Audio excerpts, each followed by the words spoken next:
বোসের বক্তৃতা কদাচল জ্যাভলিন হাতে নীরজের দীপ্তি, তাই আমার আর আমার মেয়ের কাছে মোর হ্যাপি।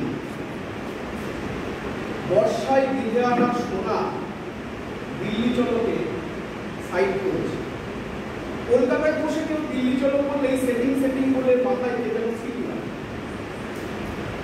দেখো এসব হাটের কথা তোমাদেরকে সহ্য করতে হচ্ছে, কেমন আমি স্বামী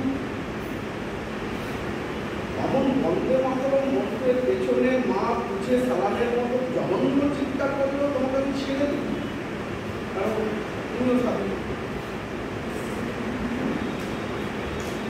এটা ঠিক ব্রিটিশ প্রভুরা অনুব্রতর চেয়ে মানে অনুব্রত মণ্ডলের চেয়ে আমাকে বেশি চাপ দিতে পারত। তফাতেই যে আমার এখন ইচ্ছে করলে ভালো রকম অনুব্রত আমি হতেই পারি। এটাই স্বাধীনতা এরকমই একটা সুজলাং সুফলাং শস্য শ্যামলাং কোনো দেশের ইমেজ আমার চেতনে তেমন সুস্থ হয়তো আর নয়, স্বপ্নের দুবাই ভাষা।